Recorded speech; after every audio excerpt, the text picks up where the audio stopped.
안녕하세요. 김태원의 현명한 투자자 방송 시작하겠습니다. 오늘은 ST바이오센서에 대해서 좀 말씀을 드리겠는데요. 이 업체는 상장사 중에 지금 바이오노트라는 회사가 또 상장이 되어 있고, 또 한편으로 유바이오로직스라는 회사의 또 최대주주로 이름을 올리고 있는 회사죠.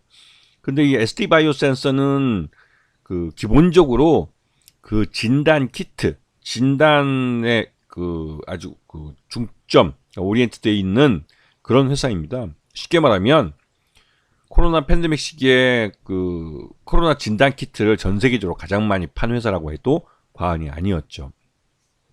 그만큼 이 회사는 코로나 이전에도 국내에서 이 진단 키트 분야에서는 몇 손가락 안에 드는 그렇게 경쟁력 있는 회사였습니다. 그런데 이 코로나 팬데믹 시즌에 이 회사는 진짜 글로벌 회사로 커버렸어요. 엄청났죠. 이 회사가 지금 맡고 있는 이 분야는 면역학 진단이나 POCT는 바로 이제 즉석에서 진단, 한 3분이나 5분 내에 바로 진단을 하는 즉석 진단 키트를 말하는 겁니다. 그다음에 분자 진단이나 자가혈당 측정 이런 것까지도 포괄하는 이 사업 범위를 갖고 있습니다. 그래서 이 ST바이오센스는 이런 곳에 모두 다 이제 상품을 갖고 있고, 그걸 통해서 매출액을 1조 6천억까지 2022년에 벌어봤던 회사입니다. 거기에 로슈니, 에버튼이 전 세계적으로 유명한 진단 회사들이 있는데, 이 회사들과 비교해서는 규모는 아직 1조 원대밖에 안 되죠. 하지만 이 분자 진단이나 이런 POCT 같은 경우는 다른 나라 회사들이 갖지 못한 기술들을 갖고 있기 때문에 훨씬 더 앞으로의 성장성이 더 기대되는 회사라는 것이죠. 왜냐면 로슈나 에버트나 이런 기존의 이런 진단 키트를 갖고 있는 회사들은 좀 한 세대 뒤졌다고 해야 될까요? 이 말은 나쁘게 들릴지 모르겠지만, 우리나라 진단 키트 업체들이 이 분자 진단을 통해서 남들보다 한 발 더 앞선, 즉 앞선 ITC 기술을 이용해서 이런 전자기기들, 그러니까 의료기기들이죠. 이런 기기들을 통해서 좀 더 더 정밀하게 이런 진단을 할 수 있는 기술을 개발해냈기 때문에 가장 앞서 있는 나라라고 해도 과언이 아닙니다. 그래서 코로나 때 전 세계의 군용기들이 우리나라 공항으로 날아들었죠. 왜냐면 항공기들이, 일반 여객기들이 날아다니지 않을 때 우리나라에서 진단 키트를 수입해 가기 위해서 전 세계에서 군용기를 띄웠습니다. 그때 가장 많이 팔린 게 ST바이오센서의 이 코로나 진단 키트였어요. 그래서 이게 작년하고 재작년 3년 전까지 해서 코로나 시기 때 매출을 보면 2조 9천억, 거의 3조 원대 매출을 올리고 있습니다. 그리고 영업이익은 믿어지지 않겠지만 거의 2조 9천억 매출액에 1조 1천억, 1조 3천억씩 영업이익을 냈어요. 이거는 삼성전자도 할 수 없는 대기록입니다. 이렇게 거의 한 40% 가까이 영업이익률을 가져간다는 건 바이오 업체 아니면 생각할 수 없는 기록적인 영업이익률이죠.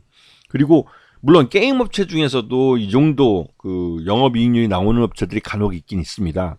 하지만 규모가 그렇게 크진 않고, 이런 조 단위의 매출을 올리면서 이렇게 영업이익률이 높은 회사들은 흔치 않죠. 그리고 당기순이익도 잘 나갈 때 거의 1조 원씩 당기순이익을 냈습니다. 그리고 재작년에 9천억대 당기순이익을 냈고, 작년에는 4,600억대 대규모 순손실을 냈죠. 이렇게 된 건 코로나 팬데믹에서 엔데믹으로 넘어가면서 그동안 만들어놨던 코로나 키트가 안 팔리고 재고로 쌓여버렸기 때문이었습니다. 그리고 이 ST바이오센서의 이 영업망이 지난 2년, 3년 동안 코로나 진단 키트를 유통하는 유통망에 맞춰지면서, 그러면서 이제 이 팬데믹이 엔데믹으로 전환되면서 거기에 대규모로 재고가 쌓이게 된 것이죠. 그래서 코로나로 일어나서 코로나로 망하게 생긴 겁니다. 나쁘게 말해서. 그래서 이 상장하고 나서 ST바이오센서는 줄곧 주가가 우하향했습니다. 왜냐하면 실적이 더 이상 좋아질 수 없고 앞으로 나빠질 게 예상됐기 때문에 주가는 계속 흘러내렸죠. 그리고 이 회사는 최대주 지분이 70%입니다. 즉 이 말은 유통 가능한 주식수가 30% 정도밖에 되지 않는다는 소리죠. 그만큼 이 회사는 실적에 대한 부분이 다시 개선될 부분을 보여주면 바로 그냥 품절주가 될 회사라는 것을 의미하기도 합니다. 그리고 이 회사가 지금 이제 이 코로나 진단 키트에 오리엔트 되어 있는 것을 좀 더 다각화하기 위해서 이 라이트 펀드라고, 이 라이트 펀드가 빌 게이츠 재단이 돈을 내서 만든 펀드입니다. 라이트 펀드에서 이제 감염병에 대한 연구 기금을 만들었는데, 이게 이제 그 뭐랄까요, 중진국 이하 그 후진국 같이 이제 이런 감염병 피해에 대해서 즉각적으로 대응하기 어려운 나라들을 위해서 미리부터 돈을 마련해서 이런 나라들을 위한 감염 진단 키트나 또 이런 치료제나 그 백신 같은 것들을 개발할 수 있도록 펀드를 만든 거죠. 이거는 빌 게이츠가 좋은 일을 하는 겁니다. 자기 전 재산의 많은 부분을 여기에 출연을 했고, 이런 돈을 기반으로 해서 지난 코로나 때도 여기서 이제 그 백신이나 또 치료제나 또 이 진단 키트들을 그 사서 이런 후진국들에게 많이 보내줬죠.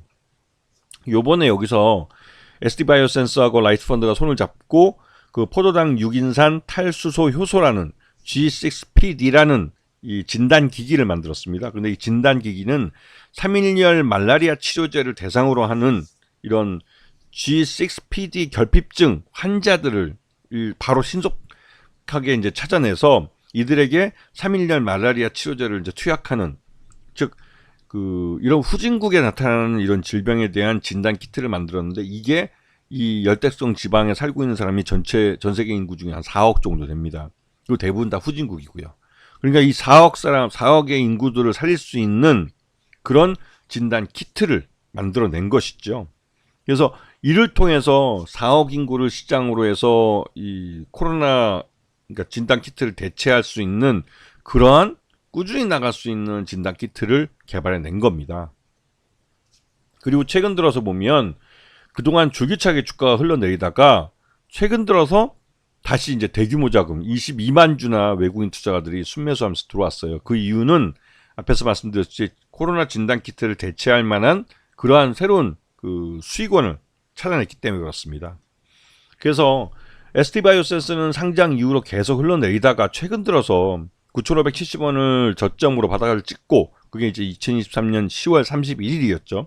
그리고 이 회사도 마찬가지로 작년 11월 1일부터 주가가 오르기 시작해서 지금 현재는 그 지난 1년여 동안 상장해서 주가가 흘러내린 모든 장기 평선까지 다 누러져서 한 군데 집중돼 있습니다. 그래서 이제는 그 이 코로나에 대한 코로나 진단 키트에 의존하는 그런 성장이 아니라 비코로나 진단 키트를 통해서 꾸준히 수익을 안정적으로 쌓아갈 수 있는 그런 회사로 탈바꿈하고 있는 거죠. 그래서 이런 수익 다각화에 대한 기대감이 외국인 투자로부터 이 회사에 대규모 투자를 하게 한 거고, 솔직히 SD바이오센서는 지금 현재로서도 상당한 현금을 쌓아놓고 있는 회사입니다. 그렇기 때문에 지금 현재 이 회사가 쌓아놓고 있는 돈에 비해서는 굉장히 주가가 싼 거죠. 하지만 최대주 특수관계인이 70%나 있기 때문에 적대적 M&A도 할 수 없는 그런 회사입니다. 그렇기 때문에 SD바이오센서는 안정적으로 다시 한번 이제 수익성 개선을 하게 되면 현재 가격대부터 줄기차게 우상향할 가능성이 큰 업체였죠. 그렇기 때문에 이 회사는 그 유통 가능한 주식수 30%에 대해서 외국인 투자나 기관 투자들이 꾸준히 사들이면 점점 더 유통 가능 주식수가 씨가 말아갈 겁니다. 근데 그런 부분을 장기적으로 잘 보시면 이런 종목을 장기적으로 우상향해서 투자하는 게 어떤 의미인지, 이런 부분을 그 나중에 배당 받으실 때도 아주 뭐 하여튼 절실하게 잘 느끼실 수 있을 겁니다. 그래서 이런 종목은 말 그대로 이제 정기적금이라고 얘기를 할 정도로 안정적인 주가 상승과 또 배당, 고배당이죠. 그런 것들을 받을 수 있는 그런 알짜배기 회사라는 것입니다. 아시겠죠? 자, 오늘 방송 여기서 마치겠습니다. 감사합니다.